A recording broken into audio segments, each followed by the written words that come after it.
العالمين والصلاة والسلام على سيد الأنبياء وخاتم المرسلين. أما بعد فقد قال الله سبحانه وتعالى: أعوذ بالله من الشيطان الرجيم. بسم الله الرحمن الرحيم. إنا نحن نزلنا الذكر وإنا له لحافظون. صدق الله العظيم. وقال النبي صلى الله عليه وسلم: خيركم من تعلم القرآن وعلمه. وصدق رسول الله صلی اللہ علیہ وسلم.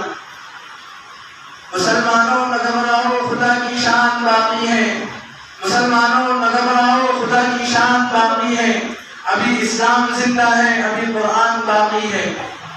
محترم سامعین، معزز مہمانان کرام و اساتذہ نظام، آج میری تقریر کا عنوان ہے قرآن کریم کی فضیلت. ہم سب جانتے ہیں کہ قرآن مجید دنیا کی وہ مقدس کتاب ہے جسے اللہ نے اپنے آخری پیغمبر حضرت محمد صلی اللہ علیہ وسلم پر نازل فرمایا. قرآن کریم کے نزول سے پہلے دنیا کی جو حالت تھی وہ ناقابل بیان ہے، لیکن یہ قرآن پاک کا معجزہ ہی تھا کہ اس کے آتے ہی دنیا میں انقلاب آ گیا. کفر و شرک کی تاریکیاں چھٹنے لگی، ظلم و ستم کی آگ بجھنے لگی.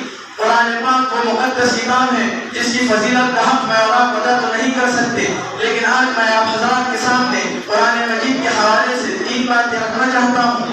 نمبر 1 قرآن کیا ہے، نمبر 2 قرآن اور صاحب قرآن، نمبر 3 قرآن اور حافظ قرآن.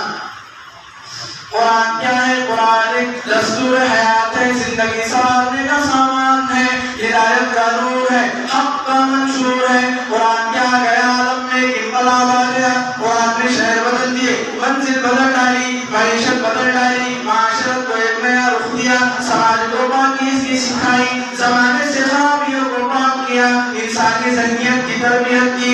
قرآن آیا تو ڈاکہ ڈالنے والے محافظ بن گئے، ظالم رحمدل بن گیا، بزدل ہمت والے بن گئے، جو پیاسا تھا وہ ساقی بن گیا، جو جاہل تھا وہ عالم بن گیا. محترم سامعین، اب آئیے صاحب قرآن نبی آخر الزمان حضرت محمد مصطفیٰ صلی اللہ علیہ وسلم کی طرف، جن پر اللہ نے قرآن نازل فرمایا. خود اللہ کے نبی کے تعلق سے آیا ہے. امام الانبیاء، محبوب کبریا، مکے کے سردار، مدینے کے تاجدار، جناب محمد رسول اللہ صلی اللہ علیہ وسلم وادی نخلا کے اندر تہجد کے وقت قرآن پڑھ رہے.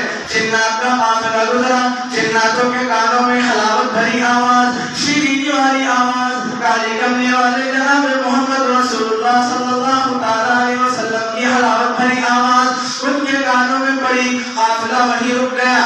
اللہ کا قرآن کہتا ہے: وَإِذْ صَرَفْنَا إِلَيْكَ نَفَرًا مِنَ الْجِنِّ يَسْتَمِعُونَ الْقُرْآنَ فَلَمَّا حَضَرُوهُ قَالُوا أَنصِتُوا فَلَمَّا قُضِيَ وَلَّوْا إِلَىٰ قَوْمِهِم مُّنذِرِينَ. جناتوں نے میرے نبی کا قرآن سنا، ان کے دلوں پر اثر ہو گیا. ارے کیوں اثر نہ ہو؟ آج قاری عبدالباسط کا قرآن سنو، لوگ کہتے ہیں اثر ہو گیا. حذیفی کا قرآن سنو، لوگ کہتے ہیں اثر ہو گیا. مکے کا امام قاری عبدالرحمن السدیس کا قرآن سنو، لوگ کہتے ہیں اثر ہو گیا. یہ تو پیغمبر قرآن پڑھتا ہے، اثر کیوں نہ ہو؟ ارے یہ تو پیغمبر قرآن پڑھتا ہے جن کے چہرے کو رب نے والزحان کہا، جن کی زلفوں کو رب نے واللیل کہا، جن کے دانتوں کو رب نے یاسین کہا، جن کے سینے کو رب نے الم نشرح کہا، جن کے زمانے کو رب نے وناصر کہا. یہ تو پیغمبر قرآن پڑھتا ہے. جس قبرستان میں کھڑا ہوگا دعا مانگے، اللہ اس قبرستان کو جنت البقیع بنا دیتا ہے. جہاں کھڑا ہو جائے اللہ اس جگہ کو روضۃ من ریاض الجنہ بنا دیتا ہے. یہ تو پیغمبر قرآن پڑھتا ہے جس کا سینہ بھی رب نے اعلیٰ بنایا، پسینہ بھی اعلیٰ بنایا، اس محمد کا میرے رب نے مدینہ بھی اعلیٰ بنایا. جناتوں پر اثر ہو گیا.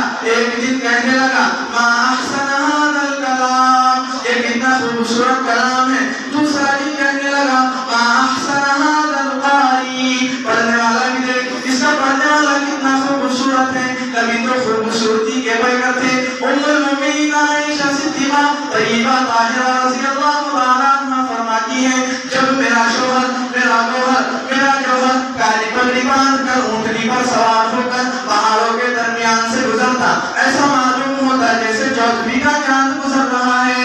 پھر جناتوں نے ایمان میں آیا: ہم تو انسان ہیں، اشرف المخلوقات ہیں. اللہ ہمیں بھی حلاوت قرآن نصیب فرمائے اور قرآن کو اس کے حق کے ساتھ پڑھنے کی توفیق نصیب فرمائے.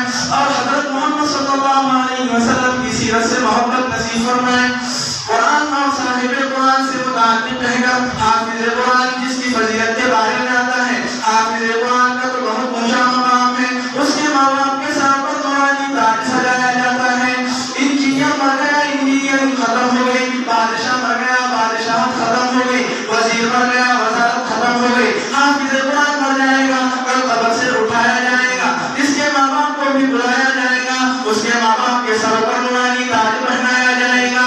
اتنا نورانی تاج کہ اس کی روشنی چاند و سورج سے بھی زیادہ، لوگ کہیں گے الہ العالمین یہ بہت خوش نصیب لوگ ہیں جن کے سر پر نورانی تاج سجایا گیا۔ کیا یہ انبیاء ہیں؟ اللہ فرمائے گا نانا۔ کیا یہ اولیاء ہیں؟ اللہ فرمائے گا نانا۔ لوگ کہیں گے الہ العالمین نفسا نفسی کا عالم ہے، لوگ پسینے میں شرابور ہیں۔ ابن رجب حنبلی نے لکھا ہے اتنا بدبودار پسینہ ایک قطرہ بھی اب زمین پر گر جائے، انسان تو کیا جانوروں کے دماغ بھی بدبو سے پھٹ جائے، اتنا گرم پسینہ ایک قطرہ بھی اب پہاڑ پر ڈال دیا جائے، اس کی حدت و گرمی سے سارا پہاڑ پگھل جائے۔ ایسے ہم آہمی کے عالم میں یہ بہت خوش نصیب لوگ ہیں جن کے سر پر نورانی تاج سجایا گیا۔ میرا اللہ فرمائے گا یہ وہ خوش نصیب ماں باپ ہے، یہ وہ خوش نصیب والدین ہیں جنہوں نے دنیا فانی کے اندر اپنی اولاد کو حافظ قرآن بنایا تھا۔ حدیث شریف میں اللہ فرمائیں گے حافظ قرآن سے 10 ایسے لوگ یہ تیرے رشتہ دار جن پر جہنم واجب ہو گئی ہو، ہاتھ پکڑنا تیرا کام ہے، جنت بھی تیرا میرا کام ہے۔ پھر ارشاد ہوا حافظ قرآن سے، اللہ کے نبی نے فرمایا اقرأ وارتقِ ورتل كما كنت ترتل في الدنيا فإن منزلك عند آخر آية تقرأها أو كما قال عليه الصلاة والسلام۔ اللہ کے نبی نے فرمایا، اللہ تعالیٰ فرمائیں گے حافظ قرآن سے تو قرآن پڑھتا جا جس طرح تو دنیا میں ٹھہر ٹھہر کر پڑھتا تھا، اور جنت کے درجات پر چڑھتا جا، جہاں تیری آخری آیت ہوگی وہاں تیرا آخری مقام ہوگا۔ اللہ تعالیٰ ہمیں بھی قرآن کی قدردانی کی توفیق نصیب فرمائے تاکہ کل قیامت کے دن ہمارا سفارشی بنے۔ مگر بڑے افسوس کی بات ہے آج مسلمانوں نے قرآن مقدس کے ساتھ جو ظلم کیا وہ دنیا کی کسی اور کتاب کے ساتھ نہیں کیا۔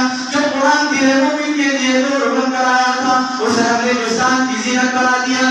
جو قرآن ہدایت کا سب چشمہ تھا اسے ہم نے صرف رسالہ ثواب اور بخشش کی کتاب بنا دیا۔ کاش کہ ہم اسے اپنی زندگی میں اتار لیتے۔ مسلمانوں میں تم سے کہتا ہوں قرآن کی عظمت کو پہچانو، اس کی قدر کرو، اسے دل میں بسا لو، تب کہیں بات بنے گی۔ آخر میں اللہ تعالیٰ سے دعا ہے کہ اللہ تعالیٰ ہمیں قرآن کی قدر و قیمت کی توفیق نصیب فرمائے، اور اللہ ہمیں قرآن کے مطابق زندگی گزارنے کی توفیق نصیب فرمائے۔ اس شعر کے ساتھ اپنی بات کو ختم کرتا ہوں کہ مٹانا اس کو دنیا سے کوئی آسان تھوڑی ہے، مٹانا اس کو دنیا سے کوئی آسان تھوڑی ہے۔ سنو یارو کسی انسان کا یہ فرمان تھوڑی ہے، کتابیں آج بھی دنیا میں ہے بے انتہا موجود، کتابیں آج بھی دنیا میں ہے بے انتہا موجود، مگر قرآن سے اعلیٰ کسی کی شان تھوڑی ہے۔ وما علینا الا البلاغ۔